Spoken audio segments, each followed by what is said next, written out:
Hey, good morning, everybody. This is David Hood and Grayson Mann with the Orange Crush Podcast.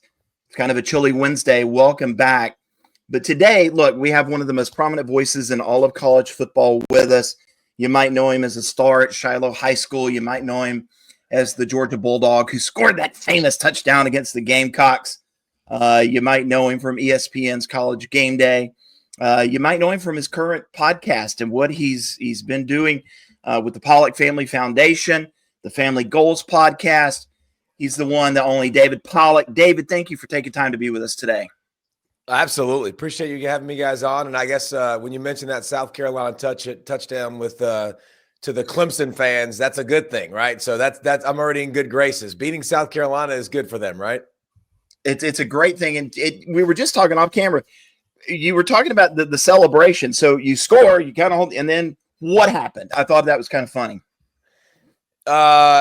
Well, it sucked because I think I revert back to being a 3-year-old. Like I didn't have a celebration planned, and I kind of it happened out of nowhere because it was a defensive touchdown, and more or less I caught it in the end zone.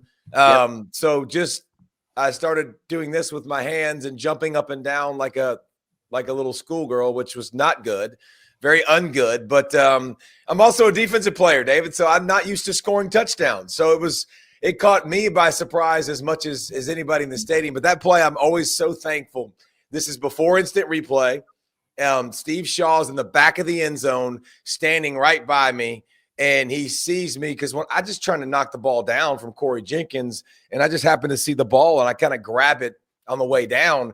But without him being right there in that perfect spot, he probably rules it an incomplete pass, and you never get to look at it again because I'm so old, instant replay didn't exist. What would be the celebration for you today, David? Looking back on everything that you've seen, you got a lot of film study with all the different dances and the recreated High School Musical out there. I mean, you got a lot of references to work with. A lot of choices. I think for me, it would probably still be very similar. I would not do the stupid hand as much. I probably wouldn't look like this as much, but I don't think I'd be a celebration type of guy, but I mean, I'm not gonna lie. Like watching these dudes celebrate, watching grown men celebrate makes me laugh. Like it makes me giggle. It makes me feel like I'm young again. Like I laugh. The headstand this past year was fantastic, but you see the Justin Jefferson, who's a grown man, and he does the gritty. I just think it's hilarious. Like, so I'm for fun. I had Chad Ochocinco as a teammate with the Bengals, and this is back when you got fined a lot of money. Like you'd get fined a heavy chunk every time you celebrated. And Chad could care less. He was going to do what he wanted. I remember him picking up the pylon and like putting with it and watching the ball go and then go in the hole and doing like a Tiger Woods. Like he was one of the originators of that for sure. So the celebrations I think are fun. And I like that in college we're getting a little more lenient when a guy shows like literal excitement for a second and does something, and then we let it go for a second and then move on. Not for 5-10 seconds, like just do your celebration quick and then get out. I think a man my size, I would have to do the icky shuffle. Remember Icky Woods? Oh yeah, and that kind of thing. Yeah, that would be what I would have to do. That otherwise, I'm going to look dumb anyway. But whatever. So, one of the reasons that I thought about bringing you on in the first place, you've had some comments lately about Clemson. Not, the season that a lot of people, wanted. There were some deficiencies on defense, still made the college football playoff after beating SMU, hung in there with Texas for a long time. And now a lot of people, I think including you, kind of have this as a team that could make some noise next season. What do you like about Clemson? I think it's I put him in my top 5 coming back next year because I think you got the QB, man. And I'll be honest, I was pretty wrong on Klubnik because he, in the beginning of his career, I think I watched him, leave the pocket quickly, and I was just like, man, I love his energy. He always came in with an energy. I appreciated that. You could tell like he played fastball in high school. You could tell because he was ready and he was rolling and rocking. And I love his character and who he is. But I wanted to see that pocket presence grow, and it really did. And him as a runner, really good. Here's the things I think that's impressive about Clemson that I think can help them. I think their offensive line is only going to get better. Another year with Matt Luke, recruiting. I think that will continue. They'll get tougher. They'll get better up front. Klubnik at the quarterback spot, his ability to run, he was the best runner last year. Like it wasn't close to me. Like Malfa, I know, dealt with injuries, but he wasn't close to the same guy. And the run game kind of went away, but Klubnik made plays when he really needed to. You think about Pittsburgh in the 2-minute drill. I mean, taking off and against 2-man and just taking off and literally scoring from 60 out or whatever it was. Like the big running plays to me were always made by Cade. So if this offense can get some more balance, and what does it have that it had for all the championship runs? Dudes out wide. Like we kind of just forget Sammy Watkins and Newt Hopkins and T. Higgins and the list goes Renfro, and the list goes on and on and on of guys that were just elite playmakers outside. And I think you got that with Antonio and company. Like all those guys, coming back, I think you're good at the receiver spot. So I think this offense takes off. So that's step one, QB, right? Weapons around the QB. And then I think another thing that I really, really love that's a perfect fit is Tom Allen. Like Tom Allen is a perfect fit for Clemson. Like if you ask me where Tom Allen needed to coach, I would say Clemson. I mean, the type of person he is, he's obviously a great defensive mind, but the person he is fits with the culture of what Clemson wants to be. Dabo's unique to everyone in the country. I've been everywhere in the country, and I've spent time with all these coaches. And his personality and the way he loves and the way he leads, Tom Allen fits perfectly into that. So I was discouraged last year watching Clemson. How does Clemson football not stop the run? That's foreign to me. Like not being able to be a good defense when you have good defensive talent. Sammy Brown's going to be a stud. Like the secondary, which was supposed to be a big question mark, I feel like I'm like, dude, I see more than enough in this secondary to be really, really good. The defensive line at Clemson always seems to be good, right? So I think that you got a new guy there. You got the QB, you got the weapons. So I think all of that, to me, in the culture that is Clemson next year with the schedule, I feel like they're very much going to be in this thing. What's really fascinating, you mentioned the word unique, David, about Dabo Swinney and sort of the style that he approaches college football with, especially in this era. And obviously, a lot of fans are going to point to the transfer portal as one of the big storylines about how this team's going to improve next year. But I think the retention is what's going to stand out, bringing back guys like TJ Parker. You mentioned Cade Klubnik, Peter Woods. How do you feel like maybe that retention style and then maybe picking your battles in the portal versus the Florida States, the Ole Misses, the Colorados, where it feels like it's free agency for certain teams? How do you feel like those styles have clashed in college football, or do you see maybe a shift back to that more of we got to retain, we got to develop world of college football, especially where depth is going to play so important in an extended schedule with the playoff? Well, I first of all, I don't think Dabo compromised. I think Dabo did what was best for his team. You need to go to the portal. You need depth at certain positions. Look at this spring. You need depth at receiver. You need depth on the offensive line. Like those are things to get through spring that are important, right? Like you have to have that. So I don't look at it as a negative. I look at it as a positive. But the culture at Clemson is different. It's unique because I think that they don't recruit everyone in the country. They don't recruit you if you're just a 5-star kid. They want to get to know you. That they offer they offer less people than anyone in the country. They're not just throwing out offers. Like they want to make sure you're a really good fit for their system. And it's not surprising they take really good kids most of the time. And they want to keep those kids in their culture. And it's hard. It is absolutely hard. Like in a world where we're individualized and money talks, how much you gonna give me? Like a lot of times when you walk into a recruit's house now, like the number's kind of written down on a piece of paper. Like this is what it's going to take. And I think there are several programs in the country that's not something that they're looking forward to. Like they want to develop the whole person, the whole kid, the character. Like it's going to, and that's what Dabo wants to do. And so I think the culture fit is unique. Keeping those kids in it. I think once you've been in the culture, you're like, yeah, I want to be here. I mean, I get treated really, really well. I get talked to really, really well. Clemson, South Carolina is awesome. A great place. Like, I think less distractions, less chances to get in trouble. I think those are good things, like in positive manner. And then you get to win a bunch of football games. And so I think there's a lot of things to look at Clemson. And if I'm a fan, to take a lot of pride in. Like, I know you didn't have as many wins as you wanted to, but I'm just telling you from being everywhere in the country, like there's not a lot that do it at this level, that do it with the pride that they do it with and the way they do it. Dabo, he said something the other day that I thought was fascinating. Somebody was asking him about the portal and the coaching hires, and he kind of let his guard down a little bit, and I loved it. And he said, ask Kath, his wife, I make mistakes. I make them. I make coaching mistakes. I make hiring mistakes, but I'm always going to do what is best for my program.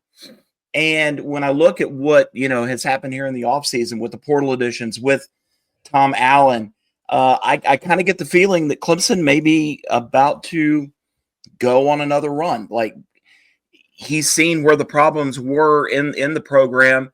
And as we kind of hit this new era of portal, NIL, Clemson seems to be one of those places that could kind of take advantage of this. Do you see that, or am I wrong? Yeah, I think, first of all, Dabo makes a lot of mistakes. I talked to him the other day, and because he was at my high school recruiting, and then I called him afterwards, and I was like, we started talking back and forth, and Dabo wants some in pickleball. Completely understand. and he was talking a little trash, and I get that. Listen, Dabo, you were an athlete. That's a good thing. Like pickleball, perfect. But then he said a cardinal sin to me. He challenged me one-on-one in basketball. Ooh. Not a good move. Really bad move. Huge mistake. We're going to get that rectified. I'm coming in the spring. I'm going to play pickleball, which is his only chance, and then we play one-on-one. I'll probably post it because it's going to be embarrassing. I might just start asking him questions during an interview. But so Dabo definitely makes mistakes. We all make mistakes, though. Like all the coaches are going to make bad hires. All the coaches, and a lot of times, again, it's just like kids that are in this portal era. You don't really know all the time why they went in the portal and what they're coming with baggage-wise. Sometimes coaches don't fit your style and your system. And here's what I like about Dabo's ability to adjust and adapt and change a little bit too. It doesn't have to be within. And sometimes that's okay. Like, just like transfer portals, it doesn't have to be like that this guy failed somewhere else and this guy's a turd. You can get guys that are great character kids that are in the portal, but like they've decided to go somewhere else because they couldn't play. So yes, I think the name of this game is adapting and adjusting. Like, we've seen the best of the best. Nick Saban do it consistently, have to adapt. And after Clemson whooped that tail in the championship game, he was like, all right, I got to change this. Like my offense has to change. I'm archaic. I need to be able to run more spread. My quarterback needs to be able to run, and bam, you see more of that. So the game is always changing. The kids are changing. So if you're a coach and you don't change, you're not going to last very long.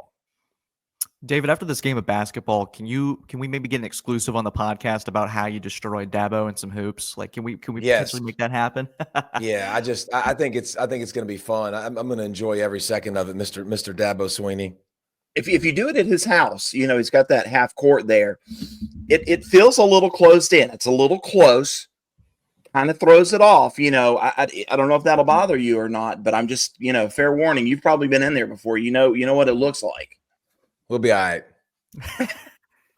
David, looking at a picture of college football, I think it's so fascinating. This was sort of another guinea pig year for the sport with the expanded playoff. There's going to be continually moving parts. But what do you think maybe some of the bigger lessons were that every team in college football, not just Clemson, can look at the product, look at what Ohio State was able to do at the end of the day and say, hey, these are the big takeaways. I guess for you, what were those lessons that college football has learned this year, especially given the growing changes of it?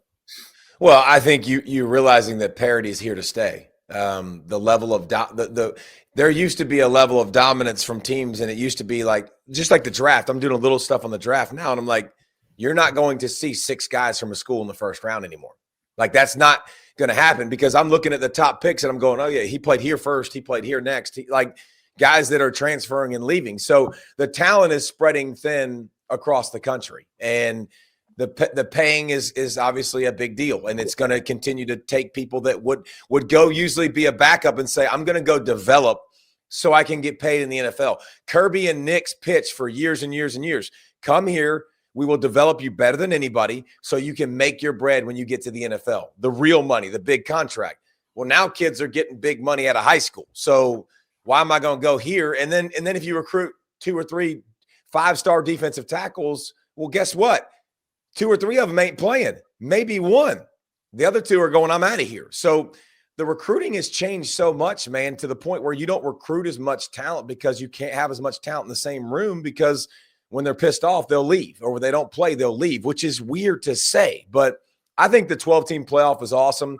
Good timing to have it with the level playing field in college football, with NIL, with all the stuff that goes into it. We got to change the seating. The seating sucked. Like, I'm not for that. Like, I don't want to see like 2 or 3 different numbers. Like, I need this to be very easy. I'm not bright. I play defense. Like, make this simple for me. Seed them all 1 through 12. Give the top 2 seeds a bye. Let's not give the automatic buys for winning your conference. Everyone knows all conferences are not created equal. Just give me the top teams. Like, so I think there's some tweaking to do that all of us saw, but how cool was it to say, we're deciding between 12, 13, 14, 15, as opposed to, Florida State, who gets left out when they're an undefeated power lit champion. Like, that's way more fun for me to discuss than somebody getting left out. We're discussing whether somebody should get in that's probably not going to win it, even though Ohio State also proved that you can be the best team and not have the best seed if you're playing right at the right time, which they did. Ohio State had a great roster. Don't do the $20 million thing. I keep hearing people throw that out there. Oh, they paid $20 million. Everybody's paying a lot of money for their roster. Ohio State, Ryan Day's connection with Chip Kelly Chip Kelly coached Ryan Day. He coached Ryan Day in college. Like, they're friends, they're buddies. It worked out beautifully that Chip Kelly wanted to get out of the head coaching role and all the drama that comes with it. And he came there for 1 year because he's already gone. Jim Knowles is an elite defensive coordinator that Ohio State hired. He's gone too. They had the best OC DC head coach combo in the country. And 2 of them left this offseason. So that's a big deal for Ohio State moving forward. But, they had great coaches, great players. More importantly, they got that wake-up call at the right time, and the way they responded was unbelievable. And then they ran through everybody they played. It helps to have a guy out on the outside who is maybe the best wide receiver in all of college football too, to throw to. Speaking of the college football playoff, Tom Allen, Clemson's defensive coordinator, was a part of that with Penn State. We know what he did with Abdul Carter last year. We've seen what that defense was able to accomplish. I tell you what I like about him, and this came during the press conference where he was introduced to us. I liked talking ball with Brent Venables. Brent Venables would get very excited talking about scheme, talking about how you try to match up against guys. And Tom Allen, his voice would rise a little bit of a pitch. He's very hoarse when he would talk about how he used the jack or the lion, whatever you want to call it, or the buck on the other side. And he starts talking scheme. He gets animated. I love guys like that. Have you been able to spend any time with him? And then if you can, You said he's a perfect fit for Clemson. What are your thoughts on him, and why is he such a fit for Dabo and the Tigers? Well, he's a fit culturally because of the way he lives his life and what he stands for and who he is as a man. He's an elite man, like an awesome man. I love that about him. But here's the thing that I've always said about coaches like Dabo, who lead with love and serve, and those are the principles. You also need a guy that's got some and Venables had some like Venables had a coach that held him back the whole time, right? Like, you take on the persona of your coach. Defensive players take on the persona of their head coach, which is their defensive coordinator. That's their head coach. Like, that's who you spend time with. That's who's talking to you all the time. That's who you're going to that's going to rub off on you, and your character is going to represent them. I'm a coach now. I coach in a manner in which I bring it every day. So you better bring it. Like, and that's, I think, Tom's intensity. Like, he's got that natural intensity, and Clemson's not missing. They're not, when I watched that defense, they weren't missing great players last year. I think they had plenty of great players, like plenty of really, really, really good football players, man. We could go down the list at the first level, the second level, and the third level. Like, great players, really, really, really good players. Like, so I think to hold them to a standard and to be able to motivate them, to call them to the carpet, which, I'm not being a jerk, but I'm going to call you out, bro. Like, if you don't do your job, Like, you need to be called out, and this needs to be addressed. And I need to show this in front of everybody in tape. And I need to take the laser pointer and I need to circle you and be like, this isn't good enough. Like, and I think so. Be willing to do that and have that persona and have that intensity, that fire. Like, you need that, especially on the defensive side of the football. Yeah, with Allen, David, you mentioned the energy just going from Goodwin to Allen, where the words per minute, I had to adjust for a second. It's like going to watch a basketball game courtside. You're sort of having to keep track of everything. It was really fascinating. David, just to get a little bit more of a bigger picture, just because of your scope, it's so fascinating to hear you articulate just the world of college football, and it's going to be continuously changing. Where do you maybe see it heading in the next 5 to 10 years? Where is there maybe a thought in your mind where you go, I wouldn't be shocked if X happens in 5 years. I wouldn't be shocked if X happens in 10 years. How do you see the sport evolving? Because it's continuously changing. This certainly isn't the final product. And I think that's fascinating about keeping the sport interesting and in the public eye, is that we're going to continually get a different product. And where do you just see it heading? Well, I think it's important that guardrails be put in place for recruiting and for this NIL world, which is good because that's in the works. That's going to help. That's going to make this more fun. I mean, because the coaches right now, honestly, it's a miserable world. Like, you're recruiting your roster all the time and recruiting others now. And you used to finish your recruiting class and be like, woo, let me go kick my feet up. Let's go to the beach. And now you're like, I better hold on to my guys because they're getting pillaged right now by the second by other schools. So that's frustrating. I think we're going to get to an AFC, NFC type of a deal. I think we'll get to 2 conferences. I think it would make things a lot easier. I think we could possibly do away with a lot of the things that frustrate us in college football and have a better measuring stick for everybody, as opposed to the measuring stick we have now, that with all these conferences, it's kind of like, oh, okay, I mean, I guess they're good. I don't know. They haven't played anybody. Well, you have an AFC, NFC, you're going to have a lot of really good matchups. And I think that, you still have your tiers of NFC North, NFC South, kind of like the NFL, but think about that model. The Big Ten and the SEC, they have the loudest voices in the sport. They're making the most money. It's not a secret that Clemson and FSU and them haven't been happy in the ACC because of revenue sharing. Like, every team in the Big Ten is making $50+ million just for having the Big Ten network in what they are. Like, that's a big advantage. That's a competitive advantage to have more funds coming in. So I think the NCAA, let me say this really respectfully and tastefully, they're very ungood at their job. Okay, they're very ungood. They don't bring a lot of value. And at some point, we need to get rid of it because, yes, they decide the champion base. No, they don't decide the champion. They hand the trophy to people. They decide some eligibility issues, which are always questionable at best. I'm not sure why they get paid all that money. I think you could split that up amongst the teams more and find a way to make this work, players to have representation, the college sports to have their representation, and try to make this more organized where the coaches don't have to have so many moving things that are happening all the time. Because these coaches, man, it's hard to have a life. I mean, it really is hard with all the recruiting and all the back channeling now and back office stuff that happens and the pay for play. And you've kind of been learning as you go without systems and things that help you. As we head into the second year of a 12-team playoff, is there one team that maybe people aren't talking about that you look at next year and you go, yeah, I think this bunch is going to jump in and surprise some people? I guess I'm trying to decide who thinks it would surprise, but I think LSU will be a lot more back this year. The other Tigers, the other Death Valley. And they open the season against Clemson and Death Valley. Yeah, so I think which Death Valley? The real Death Valley?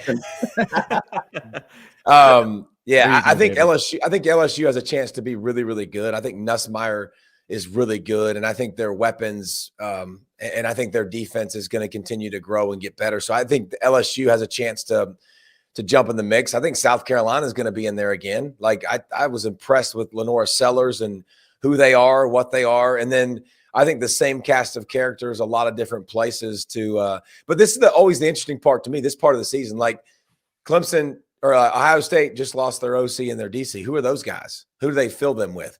What do the rosters look like when we get closer? Right? Because that's another thing. There's another transfer portal window that's going to happen, and a bunch of people are going to jump in it. And then who gets who? Right? Because those are more additions to a team that are going to continue to happen. I know for 100% fact that there's more changes coming in college football with coaching staffs. Like that's not going to be a surprise to a lot of people. Those are going to continue to happen. So a lot of time, but I do think LSU and Nussmeier, y'all will get them game one, and I think that'll be an extremely tough challenge. David, it's been awesome today. Your insight is incredibly and just valuable. But before we wrap up, we'd love for you to just break down the other side with your Family Goals podcast, your foundation. Just what have you been up to with those projects, and how have those continued to grow? It's been really fascinating to see that, and just that other side of things with faith, family, moving past like, hey, this is a guy that's really prominent in sports, taking this sort of angle. It's been really admirable to see. Well, it's the biggest part of our life with me and my wife. And Family Goals started years ago, probably 4 or 5 years ago. And it started with my pastor. It started in like a closet at the church. And we just talked about like, how do we help families make goals? Because I think we all have really good intentions, but without goal setting and without, your alignment directly affects your assignment. If I'm sitting here trying to talk to you guys and I'm aligned this way, like it's not going to work. Right. So I think helping families get in alignment, get in good alignment so they can go carry out their assignment and be the best they can be. So Family Goals has been really, really fun. We've had a ton of awesome guests that have joined us to share their stories. We're going to have Deion Sanders soon, which I think will be awesome because of his faith. And we've had Dabo on, by the way, not surprisingly, but just ways to really help your family grow. And I think it's action steps. Like that's the biggest thing for me. I hear sermons all the time. I'm like, that sounds awesome. Now, what do I do? How do I do it? And I just really need those 2 or 3 action steps to lead myself and lead my family and to have takeaways. And I think it's kind of why we started, is to help come beside, people and couples and people that are married with kids and all the different things, because kids bring on a whole new ball of wax. And then the people that are struggling with different things in their lives. And so it's been really, really fun. We ain't making no money on it. Like that ain't the goal. Like the goal is to help families grow and get better and get different voices that are chasing the king and that lead their family well, that we can learn things from and hopefully grow. Where can everybody find you, Dave? Where can they find all of this? All of this just yumminess. I think you can find us on the YouTube now. I do David Pollack on college football on YouTube, which we break down college football a couple days a week, which is the gift that keeps on giving, because there is no off season. There's always something to talk about with coordinators and with this and that the X, Y, and Z. And then family, and you can find me. You can find that on any of the podcast stuff. And then the Family Goals, the same thing. You can find us on YouTube. Family Goals, and then you can find us on any place you get podcasts. It's Family Goals with David Pollack and Pastor Jay. That's my man, Pastor, my pastor, Jonathan Howells. Certainly worth checking out, guys. David, I have one final question before we let you go. It is the Super Bowl's in a few days. I feel like it'd be baby. And ask you who you got on Sunday. Is it going to be a Chiefs three-peat, or Jalen Hurts going to get his first ring? I'm not going against the Chiefs, man. It's just not. It doesn't make sense to. It's just really hard to do that. And I know the Eagles have a better roster, top to bottom. Like if you're picking more players, like if you're going roster by roster, you're going to pick probably 6 of the Eagles first, of the first 10, obviously Mahomes is going to be up there, but like you're going to lean towards that roster big time. But there's just something about this dude, man. And I'm not breaking any ground. Everybody knows this, but he's magic. And I remember sitting with him at Texas Tech and just listening to him talk. And I'm like, this dude sounds like he's 35 and he was in college, and he's got that it factor, and he's got something about him that he's a problem solver to the highest level, and he just figures crap out. And I think Andy Reid is one of the best coaches to ever walk this earth. He's also a phenomenal human being. I love the dude to death, man. He's a cool cat. So I'm not rolling against the Chiefs. It's not smart to bet against them. Like I've learned my lesson. Not going to do it. He's not going to do it. He's got KC. And David, this has been a phenomenal 30 minutes with you, man. Really appreciate your time. Guys, thank you as always for tuning into the Orange Crush podcast. This one certainly is our most prominent guest yet with David Pollack. Certainly, we'll have that stuff linked below. Thank you, David, for your time. Thank you, guys, if you've stayed the whole way. Subscribe for more. God bless y'all and take care.